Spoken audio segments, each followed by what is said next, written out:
What are the best ways to produce your booth at the SEMA Show so you'll have success? There are multiple answers to that. Because, first of all, a lot has to do with who you are and what message you're used to conveying and the one you want to convey. There are various ways to do it. For example, and this is really all about marketing, how you're going to market your company in a way that you get their attention. If you were running an ad in a magazine and you offered a $100 product for $1, you would get their attention. At a trade show, you don't have that opportunity, so you look for other ways to accomplish that, other opportunities. Now, some believe that having a hostess or a host in the booth, someone that you brought in, a third party, to help sell your program, is the way to go. And you know, it could be the way to go. But don't just put a model in there. That model better be as well trained as any of the team. That model has to be able to answer questions. If she's just there because she's cute and pretty in a bathing suit, you failed. You're going to fail. Now you're only going to attract people who want to see pretty girls. You're not going to see the people who want to buy the product.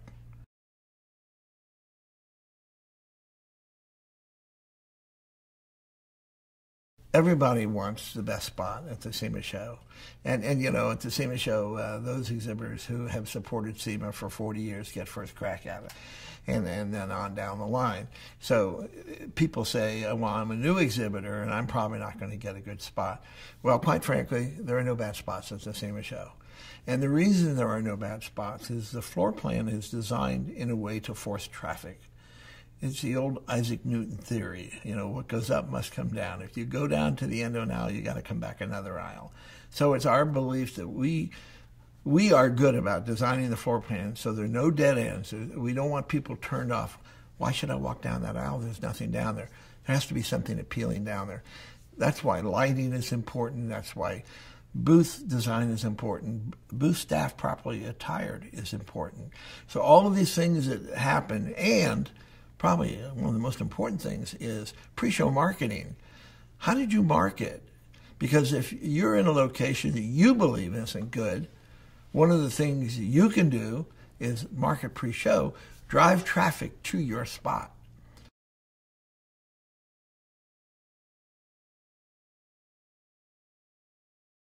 First of all, what size booth do I need?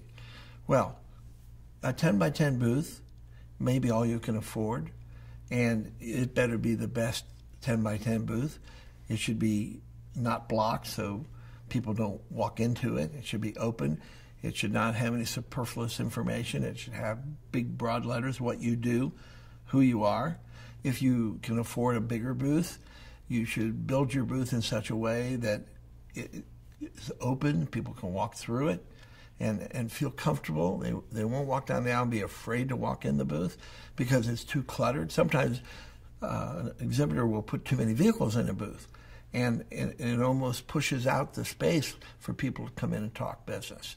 So it is important to design the booth the right way and with the right materials. One of the things you can do is to talk to your account executive, talk to us about how to design your booth. Send us a rendering, and we'll come back to you and critique it for you and say to you, here are some changes you need to make. Here are the things you need to do to make your booth a success at the show.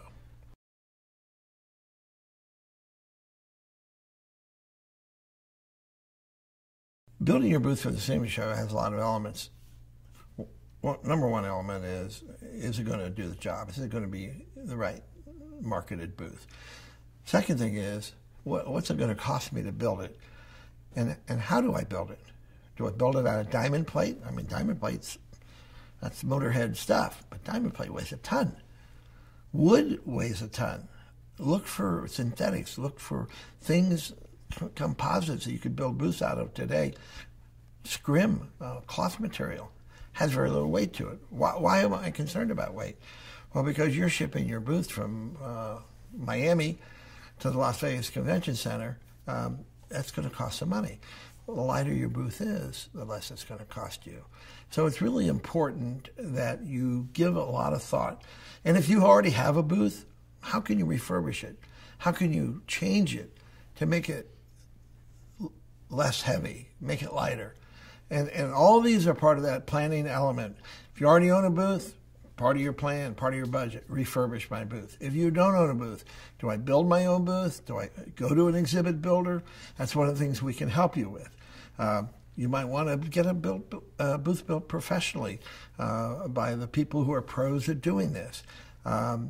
There are used booths available. There's just a lot of opportunities, but the most important thing is, does it get your message across?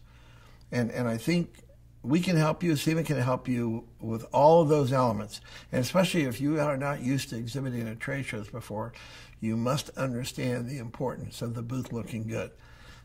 We give you a little sign so you can find your booth when you come to the show. It's got your booth number on it, and it's a locator sign, we call it. But yet some exhibitors use that as their identification of their brand.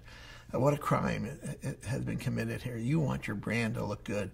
You want it to look good. So your staff looks good, your booth looks good, you're branded properly, you're marketing properly, you got your samples there, ample supply of catalogs, the booth is open, it just goes on, and the things. I could probably go on for an hour talking about how important booth design is.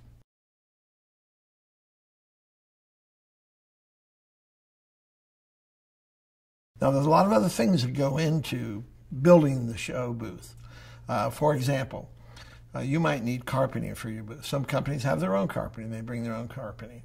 But if you have to rent carpeting, if you have to rent furniture, if you need electricity, if you have lighting in your exhibit, all of those things are contained in the Exhibitor Services Manual, which we send you in July. And they are some of the first things you should order. Order early. I know that buyers get frustrated when they walk into a booth and someone is in the booth who maybe works in one part of the country and not the other, and you're from the other. And they say, well, I'm not from your part of the country, so I'm not sure I can tell you what you need to know. No one should ever say that. No one should ever have to ask someone else an answer to a question a buyer has asked. How do you do that? You train them. Before you come to Las Vegas, you have training sessions with the people who are going to be there at the show. And you make sure they understand and know as much about your business as you know. If they don't, they shouldn't be going.